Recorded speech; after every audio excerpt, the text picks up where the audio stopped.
de Marty, bonjour. Bonjour. Ce qu'il faut comprendre de l'accord commercial avec les taxes Trump à 15% avec l'Europe.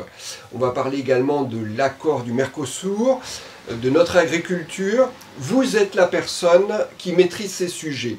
À la Commission européenne, vous avez été directeur général de l'agriculture pendant 5 ans, directeur général du commerce extérieur pendant 8 ans. 9 ans en fait. 9 ans exactement. Le négociateur en chef des accords commerciaux. Alors, de manière générale, aujourd'hui, sur le plan de la méthode, comment faut-il s'y prendre pour aborder un négociateur comme Donald Trump? Alors, avec quelqu'un comme Donald Trump, il faut créer du rapport de force. Parce qu'en réalité, il ne respecte que ceux qui lui résistent, en réalité, contrairement à ce que certains peuvent penser. Et je vais reprendre la formule d'un très bon commissaire à l'agriculture, Phil Hogan, l'Irlandais, qui aurait été un très bon commissaire au commerce extérieur sous le premier mandat d'Ursula von der Leyen s'il n'avait pas fait une très grosse bêtise qui l'a conduit à devoir démissionner. Eh bien, Phil Hogan disait, je vais le dire en français, mais bien sûr il se le dit en anglais, il faut se comporter comme un bolé face à un bolé. Et donc voilà en gros la réponse. Alors ça ne veut pas dire qu'il ne faut pas dialoguer avec lui. Pour l'expérience que j'ai eue de Trump, je ne sais pas si j'en parle maintenant, on en parlera tout à l'heure, donc la négociation de 2018 avec Jean-Claude Juncker à Washington en juillet 2018, mais on peut en parler plus tard.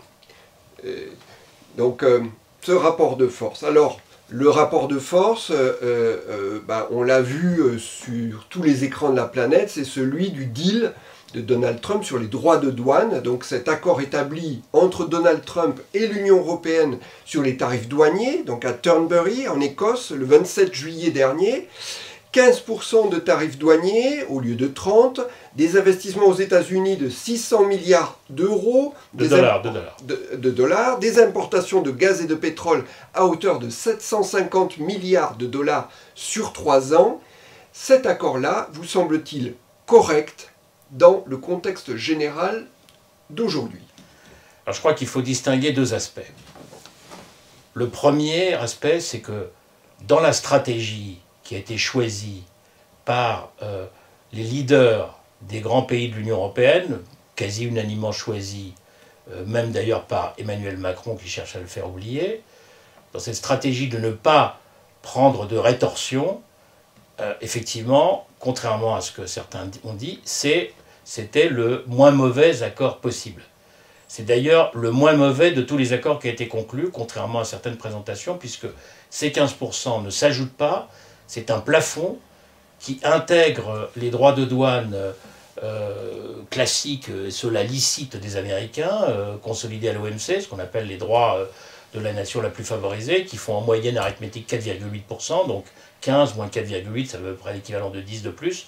Donc c'est équivalent aux 10 de plus britanniques. De Keir Starmer, oui. Voilà, et en plus on a obtenu normalement, si tout ça tient, un meilleur deal que les Britanniques. La logique qui a été retenue, qui se défend, j'expliquais pourquoi moi j'étais contre en réalité la stratégie suivie, mais c'est une autre histoire. Mais dans cette stratégie-là de non-rétorsion, on ne pouvait pas faire beaucoup mieux. Et la logique qui a été suivie, c'était en gros d'accepter les fameux tarifs de 10%, tout à fait illicites sur le plan des règles du commerce international et des engagements pris par les États-Unis, mais d'avoir en contrepartie un accès correct aux secteurs sous mesure de sécurité nationale qui, eux, se voyaient appliquer des tarifs prohibitifs, 25%, voire même 50% pour l'acier et l'aluminium. Et donc c'est la ligne tactique plutôt que stratégique qui a été suivie, et on peut considérer que ceci est une réussite de ce point de vue. Hein, je veux dire. Alors, donc, si je suis bien votre raisonnement, quand on voit Ursula von der Leyen serrer la main de Donald Trump, vous ne dites pas qu'elle a joué contre les dirigeants européens. Non, parce que c'est pas elle qui a décidé. Ça c'est une. Je veux dire, ceux qui disent von der Leyen a fait ça dans le dos au contraire, je veux dire, Ursula von der Leyen a mis en œuvre la ligne politique définie au-dessus d'elle. Alors, ça ne veut pas dire nécessairement qu'elle n'était pas d'accord avec elle. Je pense qu'elle n'était pas elle-même en faveur des rétorsions. Mais ce n'est pas elle qui a décidé. Ça, c'est une légende, si vous voulez. En matière commerciale, la Commission européenne, je veux dire, négocie toujours avec un mandat donné. Mandat est approprié parce que ça n'est pas approprié comme terme, on utilise ça couramment, parce que mandat, ça donne une impression d'impératif, c'est pas vrai, c'est des directives, le terme technique, juridique, c'est directives de négociation. Mais parlons de mandat, tout le monde parle de mandat, juste une petite incise. Et donc, en réalité, Ursula von der Leyen n'a fait que ce que les leaders européens, Merz, Meloni, mais aussi Macron, et tous les autres lui ont demandé de faire. Dès le mois d'avril. Hein, alors, à partir d'avril, alors je vais revenir là-dessus. Oui. Je vais revenir là-dessus. Et donc, en réalité, le seul reproche que je ferais à Ursula von der Leyen, à l'intérieur de cette stratégie que moi je réprouve, et j'expliquerai pourquoi, c'était le moins mauvais résultat possible qui pouvait être obtenu. Et en réalité, je ferais à Ursula von der Leyen un reproche en termes de communication, c'est d'avoir accrédité dans sa présentation politique de communication sur place que c'était un très bel accord, un grand accord. Je pense que sa communication aurait dû être beaucoup plus sobre. Et d'ailleurs, quand vous voyez qu'elle lève le pouce sur la photo avec les leaders, avec Trump et son équipe, et que tout le monde lève le pouce de son côté, sauf une personne, qui est Sabine Weyand, qui m'a succédé à la direction générale du commerce extérieur. Et c'est pas par hasard qu'elle ne lève pas le pouce. Ah, ça c'est le genre de détail que l'histoire peut retenir, voilà, effectivement. Alors ça, donc voilà en gros... Et donc enfin, on en parlera après, oui. mais quand au lendemain, ou en tout cas dès que cette poignée de main a eu lieu, on va dire un certain nombre de politiques font... des reproches, des reproches de vierges effarouchées, c'est de la comédie médiatique. Bien sûr, on est dans l'hypocrisie totale. Je veux dire, la réaction, moi je dirais, qui m'a choqué le plus, c'est celle de François Bayrou, que j'ai trouvé totalement grotesque. Je veux dire, quand il dit « nous vivons un jour sombre et de soumission ». D'accord, mais c'est très intéressant, mais en réalité, c'est le choix politique qui a été fait. Je ne l'ai pas entendu protester. S'il avait voulu qu'il y ait... le Premier ministre, on est dans une semi-cohabitation, même s'il n'est pas en conflit avec Emmanuel Macron. En réalité, s'il avait eu un problème, il aurait dû défendre une autre ligne. Vous ne défendez pas ex post une ligne quand la bataille est terminée. Mais ça, c'est tout à fait du François Bayrou, ça ne me surprend pas. Et donc, en réalité, par contre, moi, je n'étais pas d'accord avec cette stratégie. Alors, justement... Quelle stratégie alternative, et je crois que vous aviez fait un papier là-dessus. J'ai fait plusieurs papiers là-dessus. Qu'est-ce qui était possible? Avant, après, pendant. Et donc, moi, ma thèse, elle est très simple. C'est que il fallait que l'Union européenne prenne des rétorsions massives dès l'annonce le 2 avril par Trump de ces mesures. Parce qu'on savait bien qu'il n'y aurait pas d'accord classique possible, qui était, bon, on a flotté l'idée, comme on avait flotté, et von der Leyen a raison de faire un accord de désarmement tarifaire sur les produits industriels, mais c'est clair que ça n'allait pas marcher, ça n'avait pas déjà marché avec Juncker en 2018, parce que Trump n'avait pas honoré la parole qu'il avait donnée à ce moment-là, enfin passons. Et donc en réalité, il fallait tout de suite prendre des mesures de rétorsion massive sur les biens, mais aussi sur les services, au travers de notre instrument anti-coercition, dès la première semaine. Et à ce moment-là, Trump aurait reculé, parce que les effets auraient été massifs sur les marchés américains, en particulier les marchés financiers américains. N'oubliez pas que le 9 avril, il a été obligé de reculer parce que vous aviez le début d'une crise obligataire sur le marché, sur le marché obligataire américain. Et d'ailleurs, on voit bien qu'il y a une perte de confiance dans les États-Unis et dans le dollar, puisqu'avec ce type de mesures, le dollar devrait monter alors qu'il a baissé. Mais alors, 12%. Dans votre hypothèse ou dans votre proposition, est-ce que vous auriez été suivi par les industriels français? Parce non, semble un petit peu frileux. Mais non, je veux dire, la ligne qui a été suivie, c'était la ligne...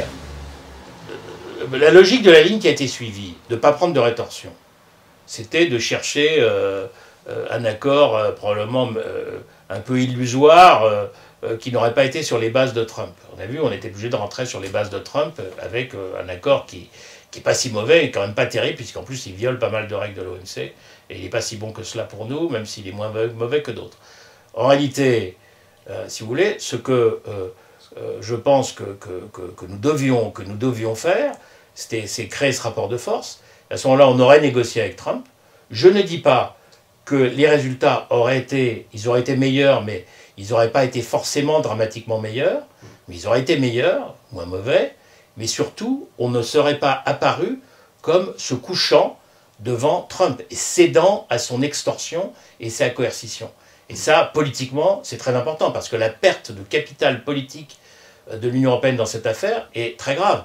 Donc, mais si vous voulez, on va en parler, mais juste quand même, j'insiste sur le soutien des entreprises françaises. Alors oui, sur les entreprises, je n'y ai pas à répondre. C'est pas français, c'est globalement. Européenne. L'industrie automobile allemande ne voulait aucun prix d'une guerre commerciale, et les grands patrons français, au premier rang desquels Bernard Arnault, qui a beaucoup communiqué sur le sujet, d'une manière que j'ai trouvée à l'Assemblée Générale de son groupe LVMH le 17 avril, même si Bernard Arnault est quelqu'un pour qui j'ai vraiment du respect pour le groupe qu'il a créé, mais j'ai trouvé sa communication à ce moment-là assez indécente, je dirais. Et donc ça a pesé, évidemment, quand tout le grand business n'en veut pas, spontanément, les dirigeants n'aiment pas rentrer dans une guerre commerciale parce qu'ils ont peur de ne pas en sortir, et donc c'était pusillanime, en réalité, lâche et pusillanime. Alors il y a une autre raison, qui elle est plus politique, et qui à mon avis tient modérément la route, très peu à mes yeux, c'est qu'ils avaient peur qu'en antagonisant Donald Trump dans une guerre commerciale, celui-ci lâche l'Ukraine. Or, en réalité, moi, ma thèse, c'est que Trump va de toute façon lâcher l'Ukraine. Et même ce qui s'est passé à Washington ces derniers jours, enfin hier, le jour où on enregistre cette interview, en réalité, on voit bien que tout ça n'est pas très clair, et moi je suis persuadé qu'à la fin, on voit bien que Trump, je veux dire, est largement sur la ligne de Poutine. Alors peut-être que si les Européens serrent les rangs, il sera obligé d'en tenir compte, mais franchement, moi j'ai mes doutes là-dessus. Donc on verra. Et donc ça, c'est la deuxième raison géopolitique qui, celle-là, a pesé très lourd. Notamment en Europe centrale et orientale, mais aussi probablement en Allemagne. Alors, puisqu'on est sur un volet géopolitique, vous estimez que la Chine a été beaucoup plus astucieuse face à Trump. Quelle est sa politique de négociation? C'est-à-dire, pour moi, la Chine, effectivement, a joué avec ses cartes. Donc ils savent qu'ils pèsent, ils ont des possibilités de rétorsion sur des choses qui compliquent la vie des Américains, comme les terres rares. Et ils sont tout à fait prêts à s'en servir, ils s'en sont servis, ils s'en servent déjà aussi à notre égard. Donc, l'exemple de la Chine montre que Trump a été obligé de reculer. Certes, il y a encore un déséquilibre sur la partie des droits de douane appliqués, on va voir comment tout ça va être terminé. Mais si vous voulez, moi, ma thèse, elle est simple, c'est que l'Union européenne n'est pas, je dirais, une grande puissance au sens classique du terme, puisque ce n'est pas un État, et qu'elle n'a pas de compétences en matière de défense, en matière régalienne, ou marginalement. En réalité, l'Union européenne est une très grande puissance en matière commerciale, elle pouvait jouer un marché de 450 millions d'habitants, elle pouvait jouer avec ce levier, en particulier d'ailleurs sur les services, le numérique, les services financiers. Et elle n'a pas eu le courage de le faire. Et donc si elle s'était comportée comme la Chine, on aurait eu aussi une négociation du même type. Et d'ailleurs, j'observe que vous avez deux autres grands pays qui n'ont pas cédé à Trump, c'est l'Inde et c'est le Brésil, qui ont normalement moins d'atouts que nous. Et donc, franchement, là, je veux dire, je comprends le choix qui a été fait, ce n'est pas le mien, et donc pour résumer, c'est un choix stratégique qui a été imposé à Mme von der Leyen, même si elle était probablement d'accord. Elle a mis en œuvre ce choix. Les résultats obtenus sont les moins mauvais possibles, si cet accord tient, parce que Trump n'est pas un spécialiste de tenir sa parole. Il y a quand même pas mal d'incertitudes. Hein. Si c'est intéressant, on peut y revenir, mais on ne va peut-être pas rentrer trop dans les détails, mais en réalité, il y a quand même pas mal d'incertitudes. Et bon, voilà le choix qui a été fait. Moi, j'étais d'un autre avis.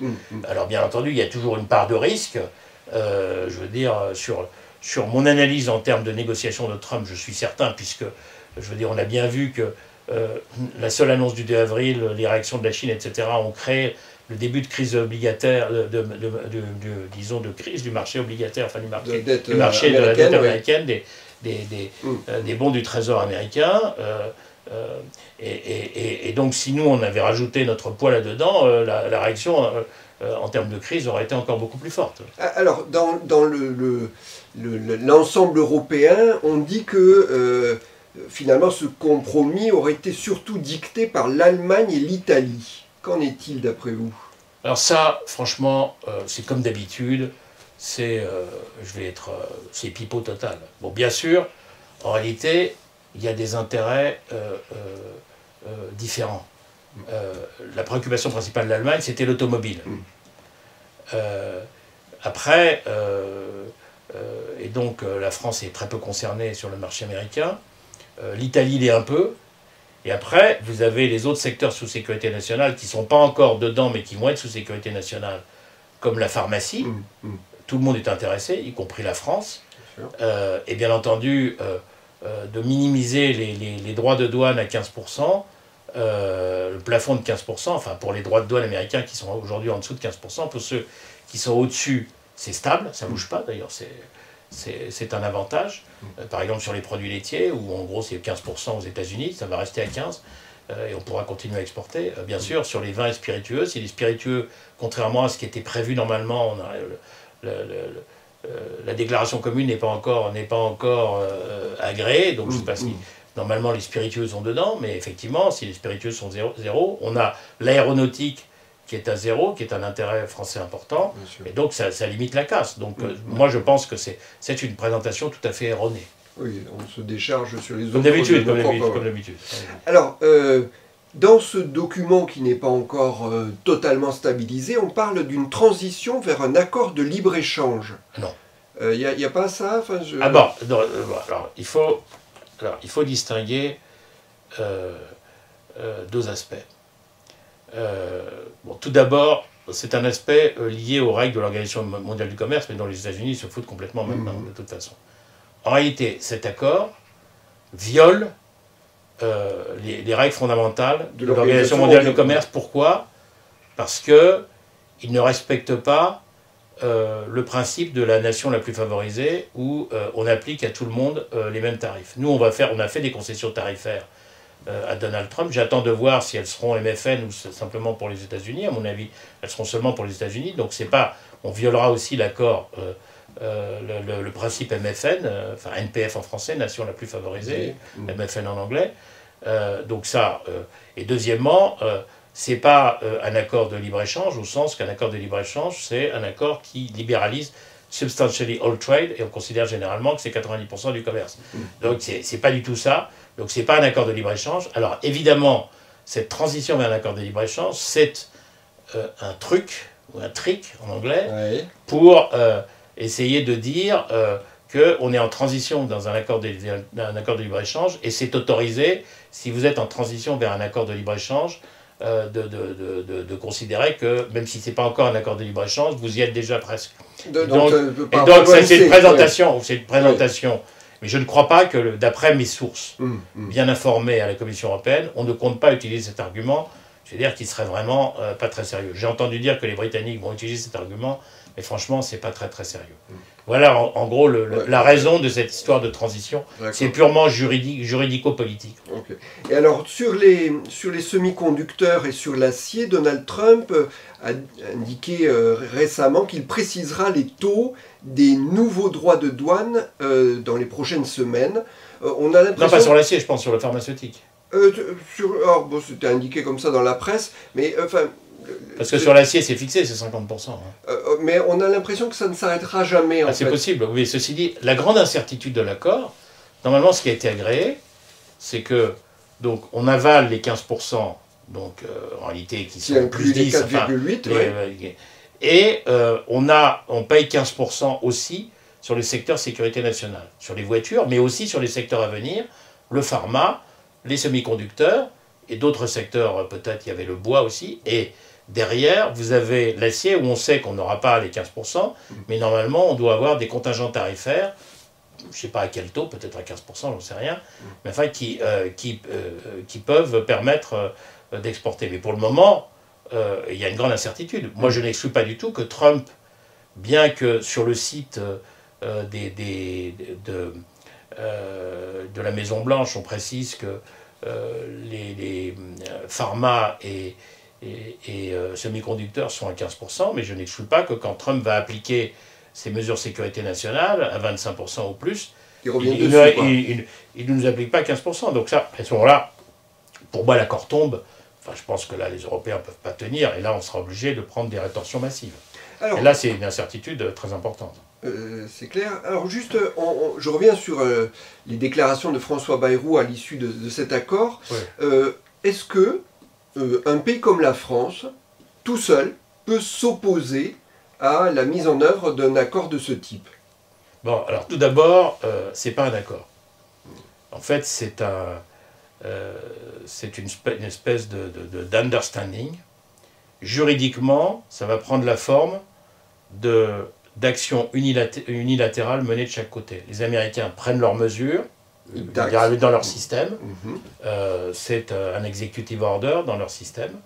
On verra, d'ailleurs, il y a un grand débat juridique aux États-Unis, plus qu'un débat avec des procès en cours, où il n'est pas exclu qu'à la fin, la partie, je ne parle pas de la partie sécurité nationale, mais que la partie droit additionnel 10% et plus, que la base juridique soit considérée comme non valide, qui est le pouvoir d'exception. Ça a été considéré comme non valide déjà en première instance. On est maintenant au stade de l'appel, et les premiers signaux qu'on reçoit dans le cadre de ce qui se passe en appel, c'est que ça pourrait être condamné. À ce moment-là, ça remonte à la Cour suprême, donc on verra ce qui se passera. Ça ne veut pas dire... Bon, ils peuvent avoir d'autres bases juridiques plus compliquées à mettre en œuvre, mais donc, premier élément, là, il y a des incertitudes juridiques. Mais donc, de leur côté. Donc, ils vont appliquer ça dans leur système, et nous, on va faire ça dans notre système. En réalité, ce sont des mesures douanières chez nous. Et donc, la partie douanière, c'est majorité qualifiée des États membres. Donc, vous savez, c'est 55% des membres et 65% de la population. Et sur les droits de douane, la fixation des droits de douane, c'est le Conseil seul. Il n'y a pas d'intervention du Parlement. Si c'était un accord commercial classique, à ce moment-là, ça serait toujours la majorité qualifiée, et avec la majorité simple du Parlement européen.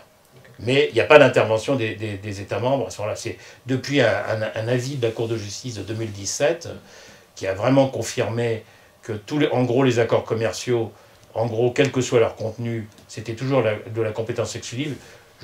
Je simplifie un peu. Oui. C'est un peu plus compliqué, mais ça revient à ça en réalité. Mais, donc en réalité, quand on fait des proclamations comme ça, on fait juste du bruit médiatique. C'est ça. Mais donc il y a une mise en œuvre juridique derrière, mais elle ne sera pas sous forme d'un accord. D'accord. Pas sous forme d'un accord international. Alors, je reviens quand même sur un point qui a beaucoup agité les médias, les journalistes, etc. Parce qu'en mai dernier, Keir Starmer, lui, avait négocié 10% sur tous les produits. À ce moment-là, tout le monde se gaussait en disant que c'était exactement ce qu'il ne fallait pas faire. Puis, le commissaire européen au commerce, Maros Sefcovic, a discuté avec le secrétaire américain Howard Lutnick. Et puis, finalement, on se dit, quand on a une première lecture, les Anglais se sont mieux débrouillés que nous. Pour la raison que je vous ai expliqué déjà tout à l'heure, qu'en réalité, les 10% anglais sont équivalents à nous 15%. Ils ont obtenu moins bien que nous sur la sécurité nationale et sur les exemptions. Alors, Et donc, par exemple, je vais prendre l'exemple, j'ai cité l'exemple des produits laitiers tout à l'heure, qui est important.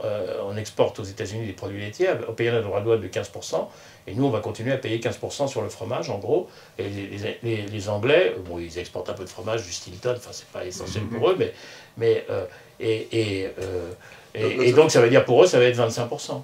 Et donc, si vous voulez, et ils ont obtenu moins bien que nous sur la partie sécurité nationale, sur pharma et sur semi-conducteurs. Mais comment expliquez-vous que les médias ne relaient pas cette information-là? Je veux dire, bon, moi j'ai écrit des articles là-dessus qui ont été très lus. Hein, donc j'ai écrit un post sur LinkedIn qui a eu 40 000 impressions, ce qui est beaucoup.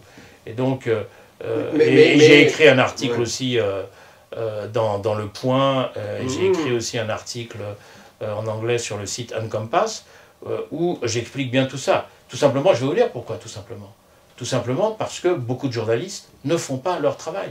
Donc, je veux dire, les journalistes sérieux l'ont vu, et d'ailleurs, enfin, certains briefés par moi, parce que j'ai pas mal de contacts journalistiques, et ont bien expliqué cela. Par exemple, dans le quotidien L'Opinion, ça a été expliqué. Je crois que les Échos, malheureusement, bien que je les ai briefés, c'est pas été très bien expliqué. Le Figaro, il y a une interview grotesque de François Langlais qui raconte n'importe quoi, comme d'habitude. Enfin, de toute façon, c'est pas un journaliste économique. C'est, je crois, littéraire. Il n'y a que lui qui le croit. Ouais. Bon, alors, j'aimerais qu'on prenne avec vous un peu plus de champ sur le commerce extérieur en Europe, puisque c'est effectivement votre grande compétence. Les chiffres, d'abord. Bon, les échanges de biens et services de l'Union européenne, ça représente 46% du PIB. Jusqu'en 2022, l'excédent commercial dépassait les 200 milliards d'euros. Pourquoi critique-t-on autant les accords commerciaux? Alors d'abord, il y a eu un trou d'air avec le Covid, mais on est revenu à peu près à 200 milliards. Hein, d'excédent. D'excédent. Ouais. Hein. Alors, tout simplement, d'abord, ils sont critiqués essentiellement en France.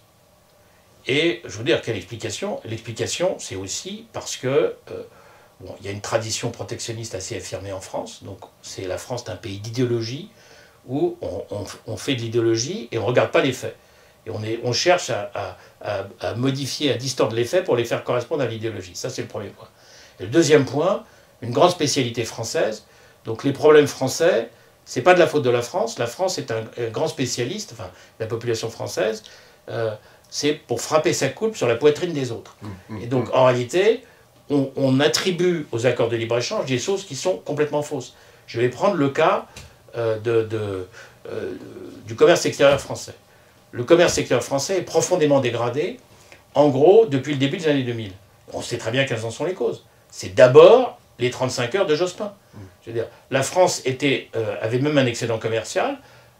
On a suivi, à partir de 1983, la politique de rigueur et des inflations compétitives de Jacques Delors, mais aussi de Pierre Mauroy, qui est souvent sous-estimé, qui a été aussi quelqu'un de très courageux, et qui a été suivi par tous les gouvernements jusqu'à Jospin en 1997, qui a tout cassé. Bon, après, bien sûr, il y a aussi la question, où là, ça n'a pas été corrigé assez, sur les retraites, la retraite à 60 ans, etc., où on a réformé, comme d'habitude, trop peu, trop tard. Donc ça pèse, tout ça. Et donc en réalité, la quantité de travail est insuffisante. Individuelle et collective est insuffisante, et ça explique, macroéconomiquement, c'est mécanique, le déficit global français. D'ailleurs, quand vous regardez les chiffres, le déficit global français, il a deux composantes. C'est un, le reste de l'Union européenne, et deux, la Chine. Et la Chine, ça n'a rien à voir avec les accords de libre-échange. La Chine est un problème particulier, où on a un très gros problème, ça, évidemment, ça, je suis d'accord. On a tous un très gros problème, on pourra y revenir éventuellement. Mais, et le problème, c'est que la France a perdu sa compétitivité à l'intérieur de l'Union européenne. Avec ses partenaires. C'est fondamental, c'est fondamental ça. Et je veux dire, et vous regardez, on ne regarde pas cela. Et avec le reste du monde, la France est à l'équilibre, à peu près. Et donc c'est absolument hallucinant. Donc c'est la quantité de travail au regard des autres macroéconomiquement, vous voyez, les Français globalement ne travaillent pas assez par rapport à ce qu'ils consomment. Et ça, macroéconomiquement, ça produit du déficit. C'est pas besoin de faire des études d'économie très approfondies. C'est très classique. Alors je voudrais revenir là-dessus, je ne sais pas si vous allez tous en parler, parce que sur l'agriculture, on en parle en général Parce que ça vaut le coup de faire un point sur l'agriculture, où là, on raconte absolument, totalement n'importe quoi. Eh ben, on va prendre le temps d'expliquer les choses. Juste quand même, je reviens sur cette histoire de politique commerciale, compétence de l'Union européenne. Quand, en janvier dernier, en janvier 2025, l'Assemblée nationale fait des propositions de résolution contre l'accord Mercosur. Est-ce que c'est de l'agitation médiatique là aussi? C'est de l'agitation médiatique, oui, mais c'est aussi de l'agitation politique, parce que une bonne partie des gens qui ont voté ces résolutions croient que l'accord Mercosur est mauvais pour les intérêts français, parce qu'ils ne connaissent pas le dossier. Alors une partie de ceux qui ont voté, parce que j'ai parlé avec eux, je le sais, sont d'accord avec mes analyses, mais ils ne peuvent pas le dire. Parce que, ou ils n'ont pas le courage, ou s'ils le disent, ils se font massacrer. Donc je peux comprendre aussi qu'ils hésitent. Alors, on va mettre le projecteur un petit peu sur cet accord du Mercosur, parce que c'est quand même un petit peu emblématique. Vous êtes celui Mais si vous voulez bien, moi je préférerais qu'on parle un peu de commerce extérieur agricole avant de parler du Mercosur, parce que ça permettrait de le mettre en perspective davantage. Parce alors, je vous laisse... je suis désolé de faire les questions et les réponses. Il n'y a pas de souci. Donc, je vous laisse introduire un peu la problématique. Alors, bon, donc ce que je disais tout à l'heure sur le commerce extérieur en général, c'est encore plus flagrant pour l'agriculture. Alors, pour l'agriculture, en 15 ans d'accord de libre-échange, l'excédent agroalimentaire de l'Union européenne est passé de 10 à 70 milliards d'euros. Donc si c'était mauvais... Sur les dernières années. Sur les 15 dernières années. Et ça a monté en permanence. Moi, je suivais ça. J'étais d'ailleurs un des premiers à Bruxelles, parce que personne ne regardait ça de très près, à montrer cela. Je veux dire, quand j'étais directeur général du commerce extérieur. On a baissé un peu en 2024, mais c'est très conjoncturel, c'est dû à la flambée du prix du café et du cacao. Donc, mais c'est plus 70, c'est 64. Enfin, Mais on montait chaque année, c'était très impressionnant. Et à l'intérieur de et la France là-dedans. Oui, voilà. Alors, voilà la France là-dedans. Alors, ce qui est très intéressant, et je suis pratiquement le seul à l'avoir montré, c'est qu'en réalité, le commerce extérieur français, son excédent agroalimentaire, a maintenu plus ou moins son excédent, enfin une légère érosion quand même là, ces dernières années, mais il a plutôt presque été maintenu, mais en réalité, et on se plaint qu'on devient déficitaire sur certains produits, mais en réalité, quand on regarde qu'est-ce qui se passe, en réalité, sur la même période, donc entre 2000 et 2010, la France a un excédent en moyenne de l'ordre de 9 milliards d'euros. En gros, 5 milliards d'euros sur l'Union européenne, 4 milliards d'euros sur les pays tiers. Depuis cette période, en gros depuis 2008-2010, l'excédent agroalimentaire français sur l'Union européenne est passé à un déficit de 3 milliards d'euros. Vous vous rendez compte? 3 milliards d'euros de déficit, de 5 milliards d'euros d'excédent, 3 milliards d'euros de déficit. Et sur les pays tiers, on a gagné 6 milliards. Et donc ça veut dire que les accords de libre-échange étaient profitables à la France et que la dégradation de la compétitivité de l'agriculture française depuis, en particulier 2010, est absolument tragique. Et l'explication, c'est d'abord une politique agricole lamentable depuis 2010, donc où c'est une politique sociale, environnementale et uniquement tournée vers la lutte contre le changement climatique. Enfin, tout ça, où on fait 6%, 0,7% en France, 6% en Europe des émissions mondiales de gaz à effet de serre, donc tout ça est insensé. Donc en réalité, et il y a beaucoup d'autres choses, vous ne pouvez plus construire un bâtiment d'élevage en France, enfin, on surtranspose, enfin tout ça on en a parlé. Et donc vous avez un problème majeur de compétitivité de l'agriculture et de l'agroalimentaire français à l'intérieur de l'Union européenne. Je crois que vous faites une comparaison qui est frappante dans un de vos articles avec le niveau d'exportation agricole avec l'Allemagne. Oui, c'est-à-dire la France en 2000 est deuxième exportateur du monde en produits agroalimentaires. Aujourd'hui, elle n'est plus que sixième. Les Allemands sont devant depuis longtemps, les Pays-Bas sont devant, même si sur les Pays-Bas, il faut nuancer un peu parce qu'il y a l'effet Rotterdam, donc c'est un peu compliqué, mais c'est probablement juste aussi. Et on est sixième et on est talonné par l'Espagne et l'Italie. Vous regardez les performances de l'Espagne et de l'Italie, et donc c'est absolument tragique. Et je m'étonne que personne n'ait mis, je veux dire, je suis pratiquement le seul en tout cas le faire. Il y a quelques travaux vaguement académiques qui parlent de ça, mais je suis seul à le dire de manière très vocale dans les médias. Alors, si on tire un trait, puisque je crois qu'en 2027 a lieu la renégociation de la politique agricole commune. Oui, enfin, disons, ça commence maintenant. Oui. Ça commence maintenant. Et d'ailleurs, mais c'est pour application à partir de 2027, effectivement. D'accord. Oui, donc en réalité, cet effet est dû, comme je l'ai indiqué, à la politique nationale, parce qu'en réalité, la politique agricole commune est restée plus ou moins constante sur la période. Il y a eu 3 grandes réformes en 1992, 2003, 2009. Il y a eu en 2013 une nouvelle réforme qui a été un premier début de renationalisation inopportun, mais qui n'a pas eu des effets énormes, d'ailleurs poussé par la France, par Stéphane Le Foll, le ministre de l'Agriculture de l'époque. Et après, on est passé au Green Deal, qui a été, à mon avis, une gravissime erreur, mais qui a été, dont les effets les plus nocifs ont été corrigés en avril 2024, après les manifestations des agriculteurs. Mais je suis un très grand opposant au Green Deal sur l'agriculture et sur le reste aussi d'ailleurs. Et donc en réalité, c'est bien la politique nationale qui explique ça, plus la politique économique française. C'est clair que les 35 heures, la bureaucratie française, tout ça pèse très très lourd dans ces résultats. Et donc je tirais le trait sur la réforme de cette politique agriculture commune qui doit aboutir en 2027. S'il fallait définir une ou deux mesures majeures à corriger, ou en tout cas pour que le nouveau paquet soit on va dire, plus favorable à l'agriculture française. Alors, pour moi, si vous voulez, je ne vais pas rentrer dans les détails, mais il y a 2 défauts fondamentaux dans cette réforme de la politique agricole commune. D'une part, on renationalise toujours plus, ce qui favorise les distorsions de concurrence. Il y aura de moins en moins de règles communes, donc chacun fera sa petite cuisine sur son petit feu.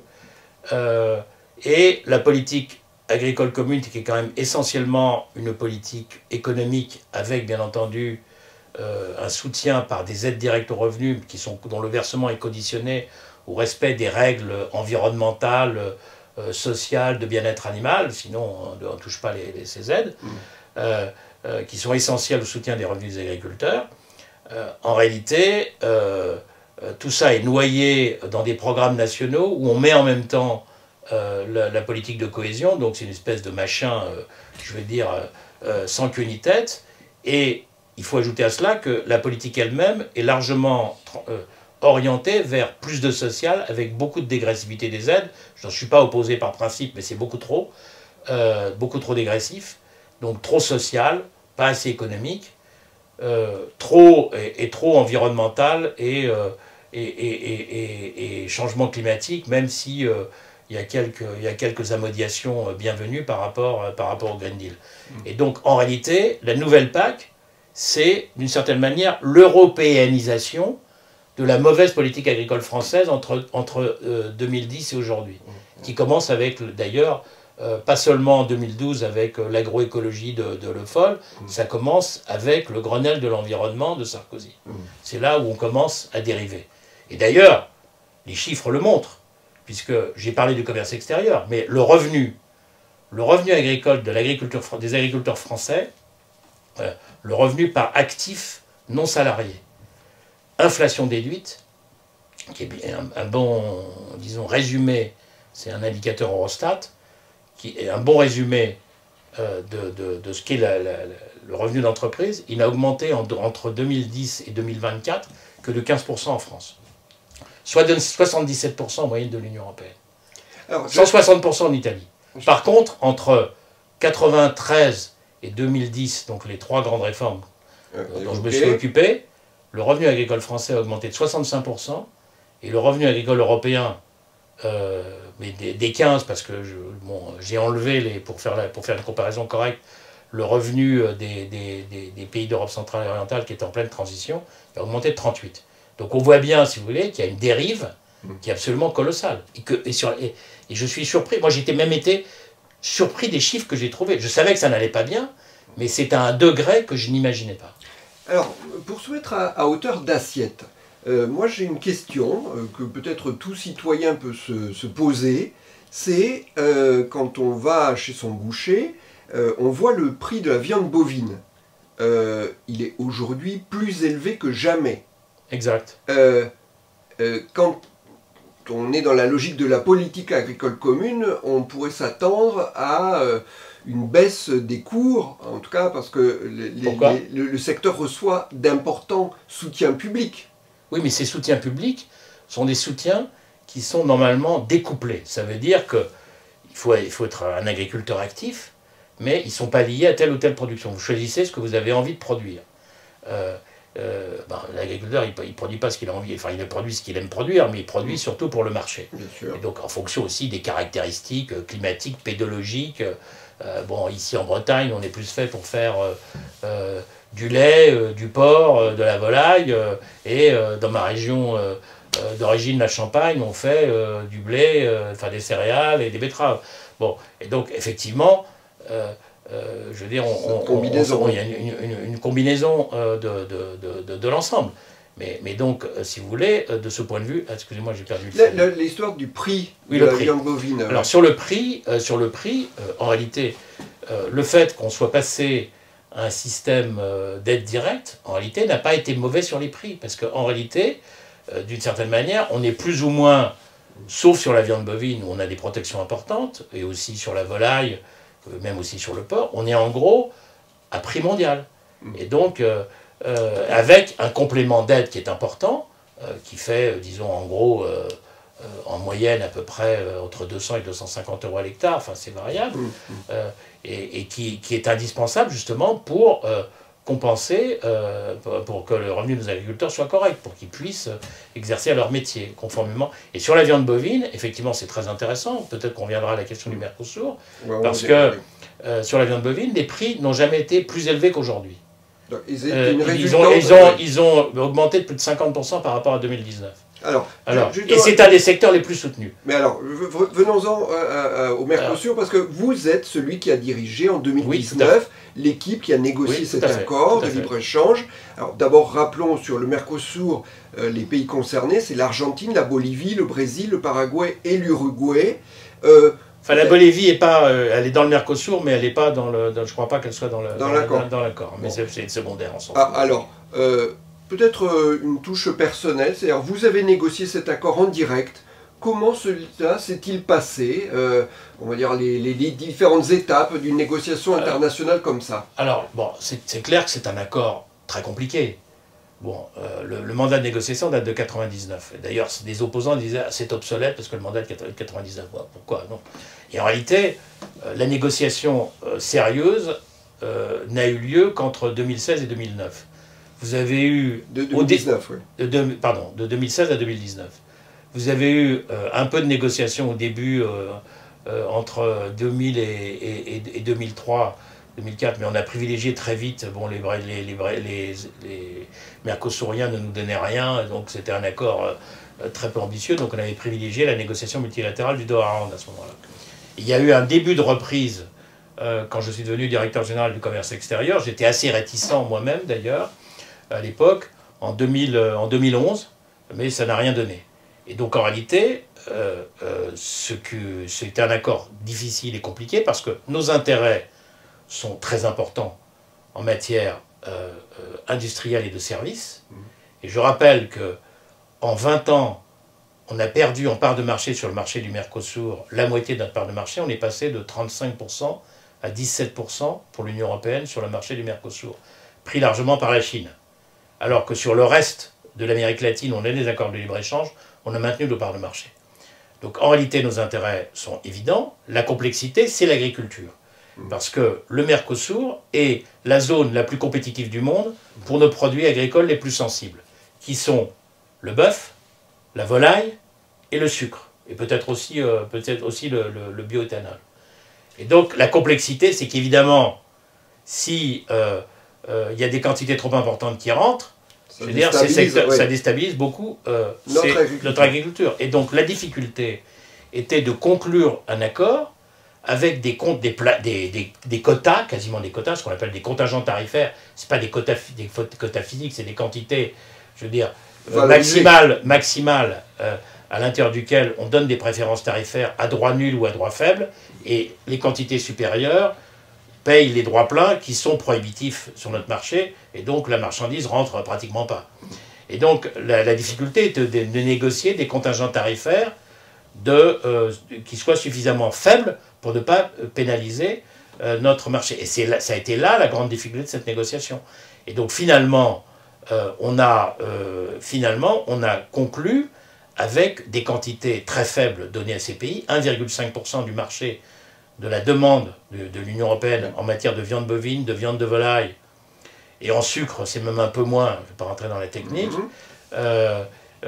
et tout ça, je dirais, à l'intérieur de plafonds globaux pour tous les accords de libre-échange conclus depuis 2008, plafond que moi-même j'avais imposé, j'espère qu'on va continuer à l'appliquer, de 4% pour l'ensemble des accords de libre-échange qu'on a négociés depuis 2008. Pour l'ensemble. Et donc ça a des effets très limités sur notre marché. Je veux dire, toutes les simulations qui ont été faites, c'est que les effets sont négligeables sur la volaille et le sucre, et très faibles sur la viande bovine. Mais ce qu'on ne voit pas aussi, c'est qu'on a des intérêts offensifs agricoles et agroalimentaires dans ces pays, qui sont presque équivalents. Alors juste pour bien clarifier, c'est-à-dire que cette notion d'intérêt défensif et intérêt offensif. C'est-à-dire, dans le cas d'espèce, on l'applique donc là sur le défensif, sur le terrain agricole, et l'offensif, c'est l'industriel. L'industriel et les services, oui. Les services, alors, bien entendu, mais ceci dit, on va vers sur l'industrie, il y a des d'ailleurs, les contingents, ils sont étalés sur 5 ou 6 ans. Et bien sûr, sur l'industrie, tout ça, il y a des périodes de transition, il y a même des contingents sur l'automobile au début, etc. Donc tout ça...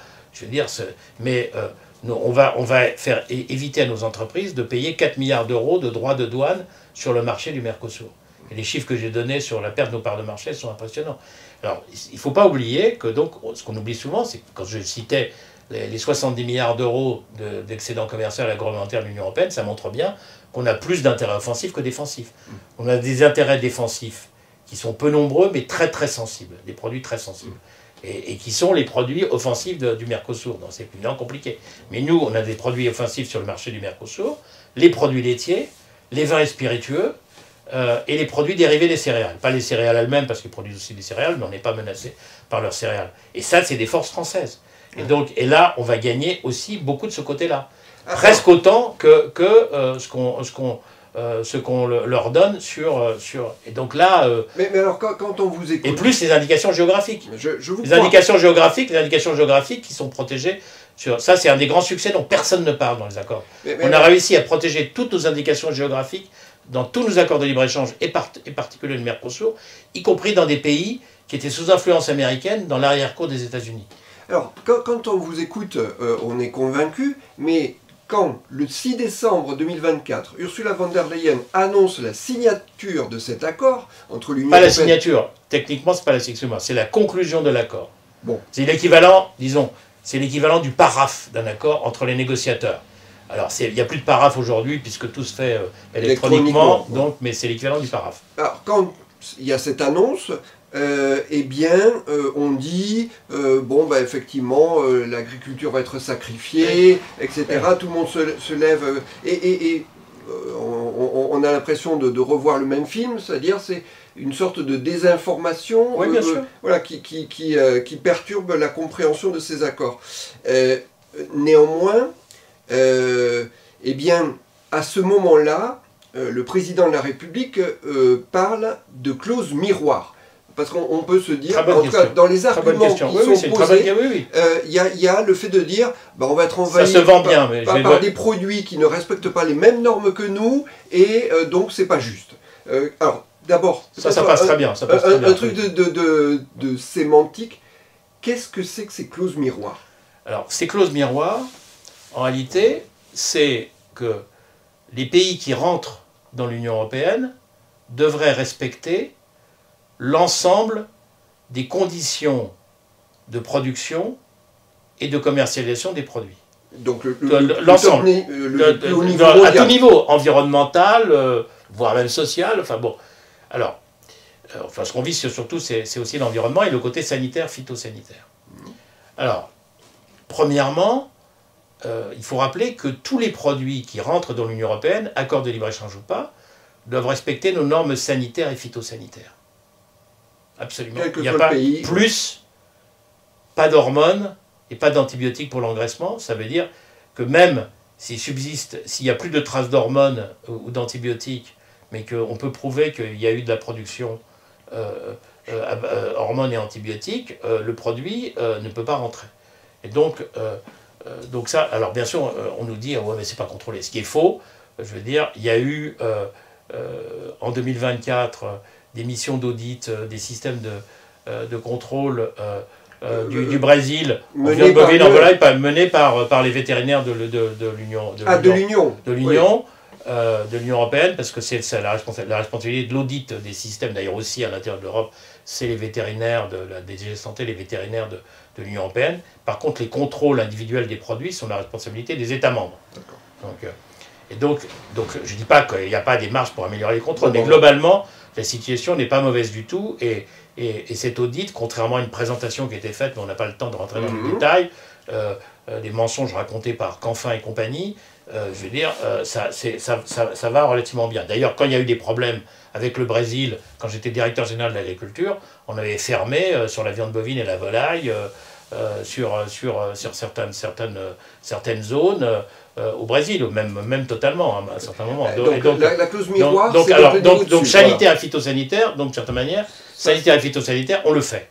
Par définition, hormones, bon, ça, donc il est hors de question que des produits qui ne respectent pas nos normes en matière santé, phytosanitaire, sanitaire et hormones et compagnie ne puissent rentrer. Alors après, le débat, c'est le reste des clauses miroirs. Bon, sanitaire, phytosanitaire, c'est des clauses miroirs. C'est fait, oui, mais le reste du débat, c'est, on a des normes de production environnementale qui sont plus sévères en Europe, de protection de protection des animaux, etc., qui sont plus sévères en Europe, et c'est pas juste, leurs produits peuvent rentrer. Alors, la réponse à cela, c'est si on libéralisait totalement, cet argument-là pourrait s'entendre. Si on disait qu'on libéralise totalement, effectivement, on pourrait tenir ce langage. Et encore, c'est pas si facile que ça à défendre, je vais expliquer pourquoi. Mais en réalité, si on libéralisait sans contingent tarifaire sur les produits sensibles, même avec clause miroir totale, je veux dire, on est totalement balayé sur le bœuf, sur la volaille, sur le sucre, voire même sur le porc. Donc, donc, je veux dire, ça ne tient pas. Le verrou, c'est pas ça.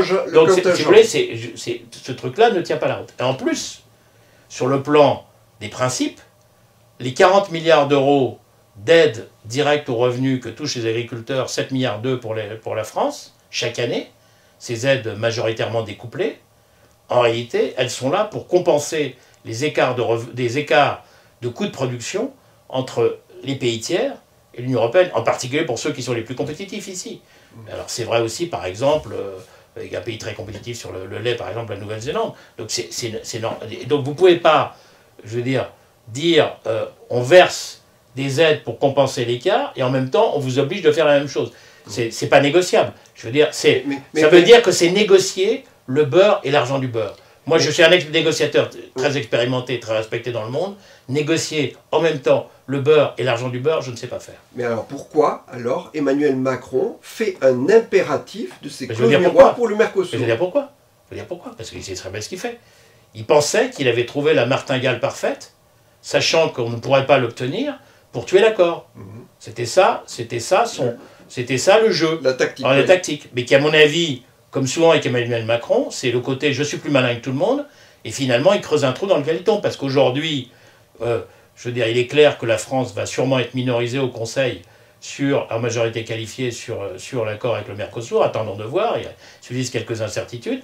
Donc, en réalité, on voit bien qu'avec les tarifs de Trump, on a quand même plutôt intérêt à développer le marché avec le Mercosur, c'est assez évident. D'ailleurs, je rappelle que la France a un excédent de 4,5 milliards d'euros en biens et en services avec le Mercosur. C'est un des rares pays avec lesquels elle a une des rares zones avec lesquelles elle a un gros excédent.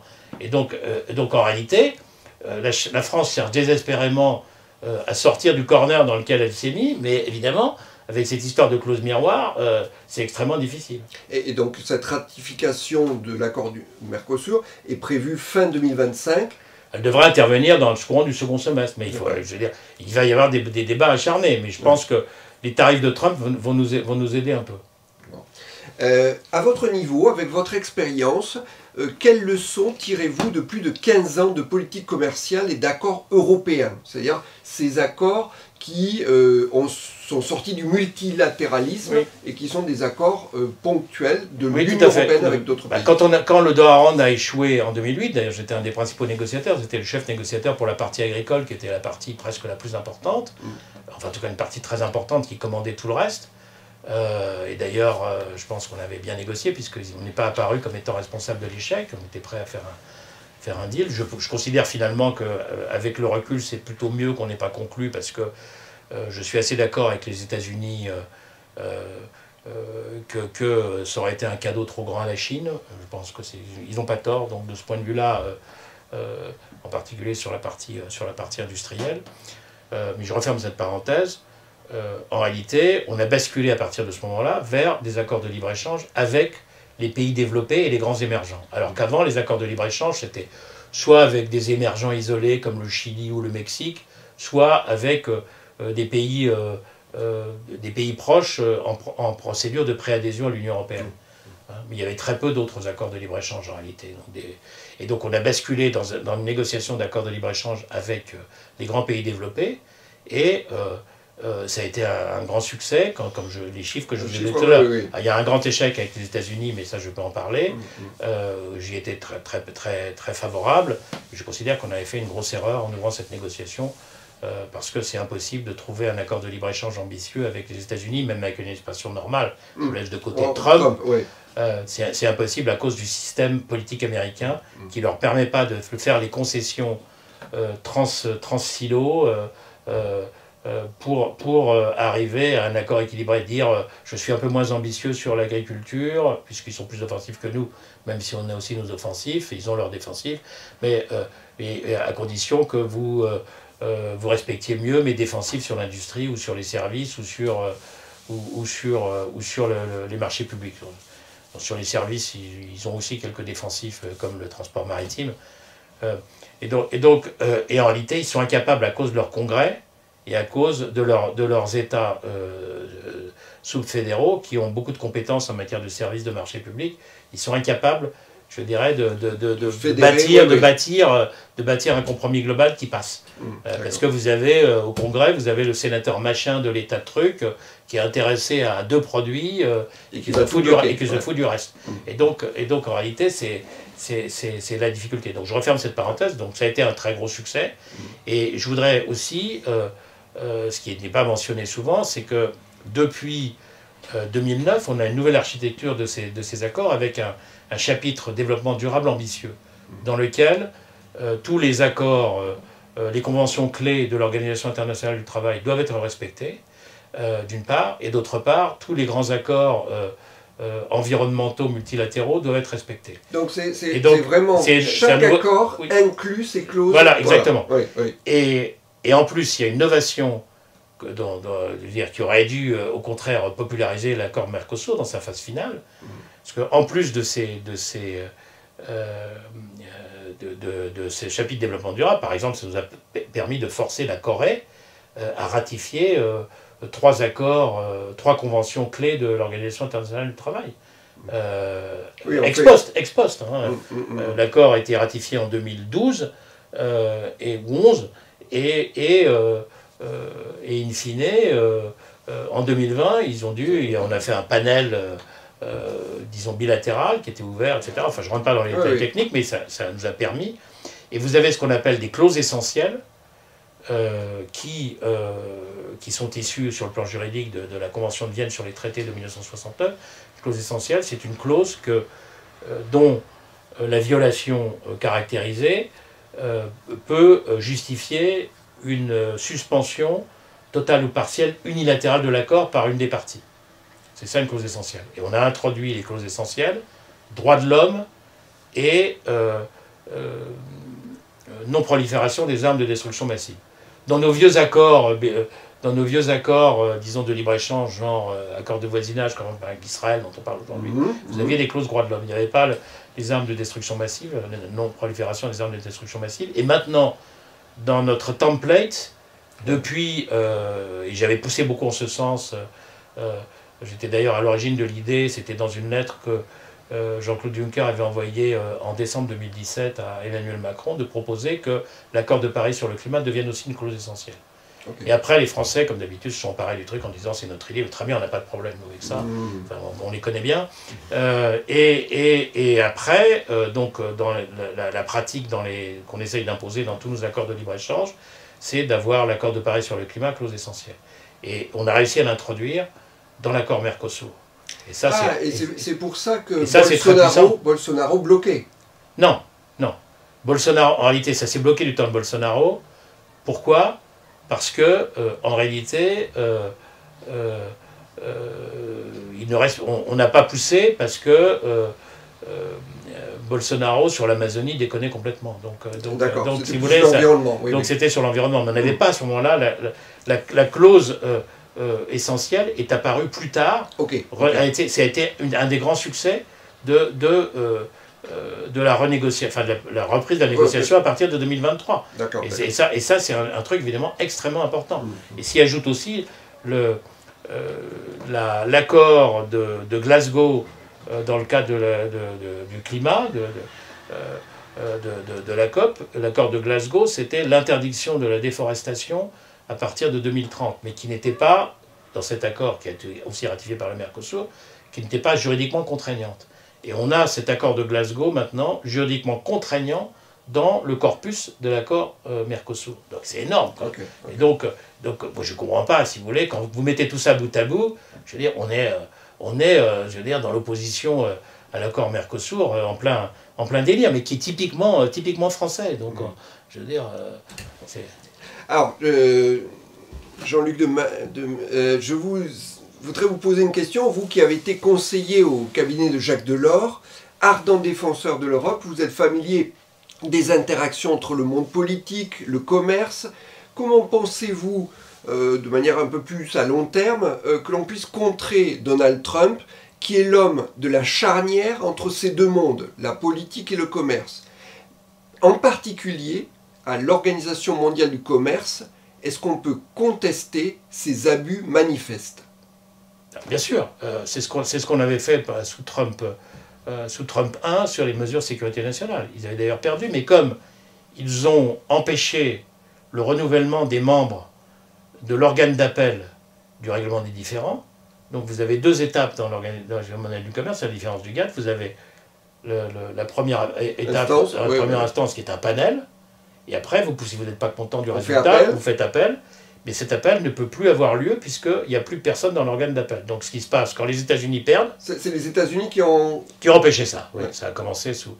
Et donc quand les États-Unis perdent, il suffit qu'ils aillent en appel dans le vide et il n'y a aucune conséquence. Il n'y a aucune conséquence. Alors qu'est-ce qu'on a fait dans l'Union européenne? J'avais lancé ça à la fin de mon mandat de directeur général du commerce extérieur.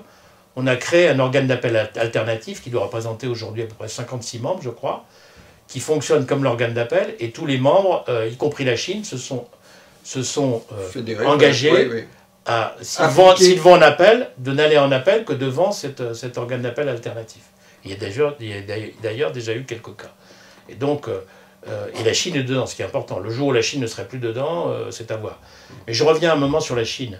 C'est-à-dire que le drame, si vous voulez, de ce qui se passe avec l'approche unilatérale des États-Unis, c'est que le problème des échanges mondiaux, les problèmes du déséquilibre du commerce mondial, c'est le modèle totalement déséquilibré de capitalisme d'État chinois, orienté exclusivement vers l'exportation, à partir d'excédents énormes d'épargne, de sous-consommation et aussi de surinvestissement. Et donc ça crée des problèmes absolument gravissimes, et avec beaucoup de subventions très ciblées. Ils font ça de façon très habile, et malheureusement, les règles de l'OMC ne sont pas suffisantes pour attraper correctement l'ensemble des pratiques chinoises en matière de subventions. Et l'adhésion de la Chine à l'OMC en 2001 n'est pas l'erreur fondamentale. L'erreur fondamentale, c'est de ne pas avoir à ce moment-là d'avoir privilégié l'accès au marché de manière mercantiliste, les États-Unis, mais nous aussi, au détriment du durcissement des règles sur les défenses commerciales, anti-dumping et compagnie, et sur les subventions industrielles. Ça, c'est l'erreur fondamentale. Et donc en réalité, la pratique de Donald Trump aboutit, en nous traitant nous-mêmes presque comme la Chine, je veux dire, il ne crée pas les conditions, il faudrait créer une alliance pour tordre le bras à la Chine, la forcer à changer son modèle, ce qui est difficile bien entendu, bien sûr, oui. mais en créant une pression très forte, on peut arriver à des résultats, et aussi à changer les règles de l'OMC, ce qui est difficile aussi, mais et ce serait ça une politique intelligente. Mais Trump n'a rien à faire de l'OMC, et même si les démocrates reviennent, ou des républicains, je dirais, sur une ligne plus classique républicaine, je ne suis pas sûr que les Américains reviennent sur les acquis et sur les questions de l'OMC. Je n'ai pas l'impression, quand je lis l'article de Mike Froman, l'ancien USTR démocrate très brillant, dans Foreign Affairs, qui vient de paraître il y a une semaine, je veux dire, je ne suis pas du tout optimiste que ça serait ce que j'ai décrit là serait la politique.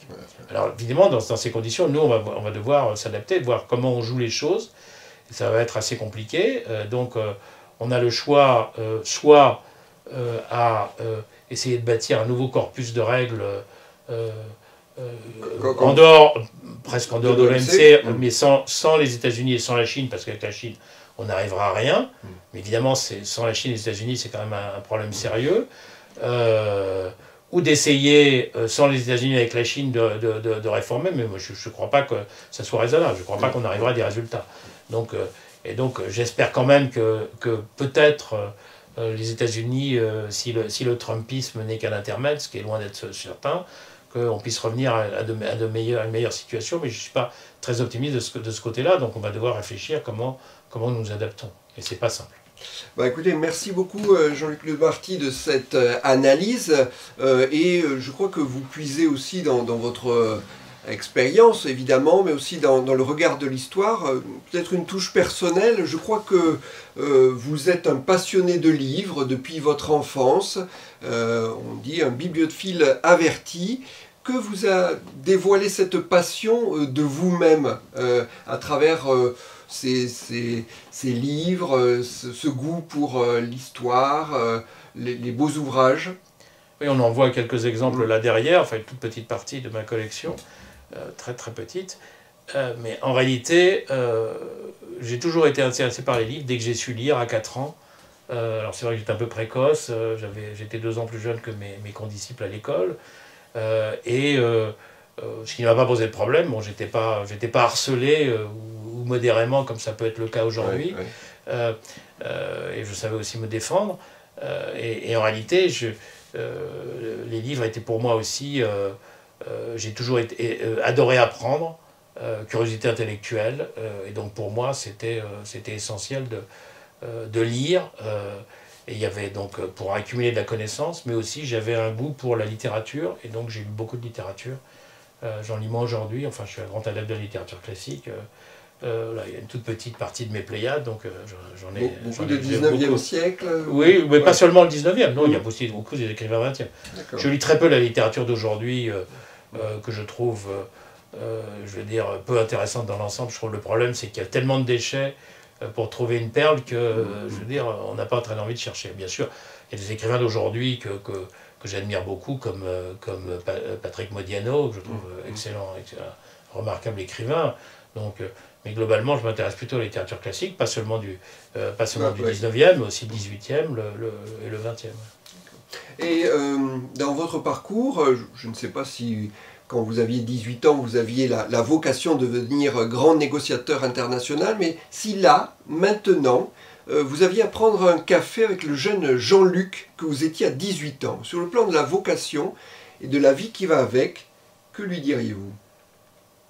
En réalité, je lui dirais qu'il faut, bien entendu, faire de très très bonnes études, d'une part, et d'autre part, essayer d'avoir un projet clair pour son avenir personnel et professionnel. Parce qu'en réalité, ça n'apparaît peut-être pas, mais en réalité, je ne savais pas trop ce que je voulais faire. En réalité, mon plan, depuis que j'avais une dizaine d'années, c'était de faire Polytechnique. Bon, j'y suis arrivé, et en réalité, à 18 ans, j'étais en première année de mathématiques spéciales et j'avais échoué de peu à Polytechnique. J'avais d'ailleurs eu l'école des mines de Nancy et j'ai refusé d'intégrer aux grandes dames de mes parents qui s'inquiétaient. Bon, si j'avais eu les mines de Paris, j'y serais probablement allé, malgré ma passion pour Polytechnique. Bon, j'ai eu l'année suivante. Mais après, l'erreur que j'ai commise, c'est que j'ai très peu travaillé à Polytechnique. Et donc, je considérais que c'était arrivé. Et je ne savais pas trop ce que je voulais faire. Et j'ai découvert ma vocation à la sortie de Polytechnique en faisant l'école du génie rural des eaux et forêts. Et en réalité, je ne savais toujours pas trop ce que je voulais faire, parce que je suis issu d'un milieu, disons, agricole, disons, de dirigeants agricoles régionaux et nationaux, coopératives agricoles, etc. Donc ça m'intéressait un peu, mais je ne savais toujours pas ce que je voulais faire. Et je m'apprêtais à rentrer dans une grande union de coopératives agricoles, et j'y suis resté très peu de temps, et je suis rentré au ministère de l'Économie et des Finances en 1977, et quand j'ai fait mes études à l'école du génie rural et des eaux et forêts, je me suis passionné pour les politiques agricoles, du côté réformateur. Toujours vouloir réformer la politique agricole commune. Donc j'ai découvert mon projet de vie à ce moment-là, et surtout quand j'ai quitté cette union de coopératives agricoles après... je m'avais payé mes études à l'école du génie rural des eaux et forêts, mais je suis resté qu'un an, j'ai découvert que... Je veux dire, c'était pas pour moi et que les perspectives n'étaient pas si alléchantes. Et je suis rentré au ministère de l'Économie et des Finances, à la direction de la prévision, qui était une direction qui était maintenant fondue dans la direction du Trésor, qui faisait de l'analyse du conseil économique. Et moi, j'étais un spécialiste de politique agricole et je me suis fait remarquer à ce moment-là. Et après, je suis rentré au cabinet de Delors. Et donc, mais ceci dit, ça n'a pas été un chemin pavé de roses. Et donc, j'ai eu des moments clés dans ma carrière où tout pouvait basculer du mauvais côté. Et donc après, ma carrière n'a pas été dessinée toute droite. Et je ne pensais pas, franchement, faire une aussi belle carrière. Et je considère que j'ai à peu près délivré pas loin de mon optimum avec la carrière que j'ai accomplie. Et ce qui m'intéressait, moi surtout, c'était d'avoir de l'influence sur les événements et sur le contenu des politiques. Et donc, politique agricole, j'ai joué un grand rôle dans les grandes réformes, disons, de la fin des années 80 jusqu'à 2010, quand j'ai quitté la direction générale de l'agriculture. Bon, partie, j'étais au cabinet de Delors aussi, où j'ai joué un rôle important. Et après, un rôle important sur le développement de la politique commerciale. Et j'en suis plutôt fier, même si je me fais critiquer par certains sur LinkedIn et ailleurs, mais ça c'est la loi du genre. Mais il n'y a que ceux qui agissent. Mais je sais le défendre comme vous le savez. Bah écoutez, merci beaucoup Jean-Luc Demarty pour cet échange. Merci beaucoup.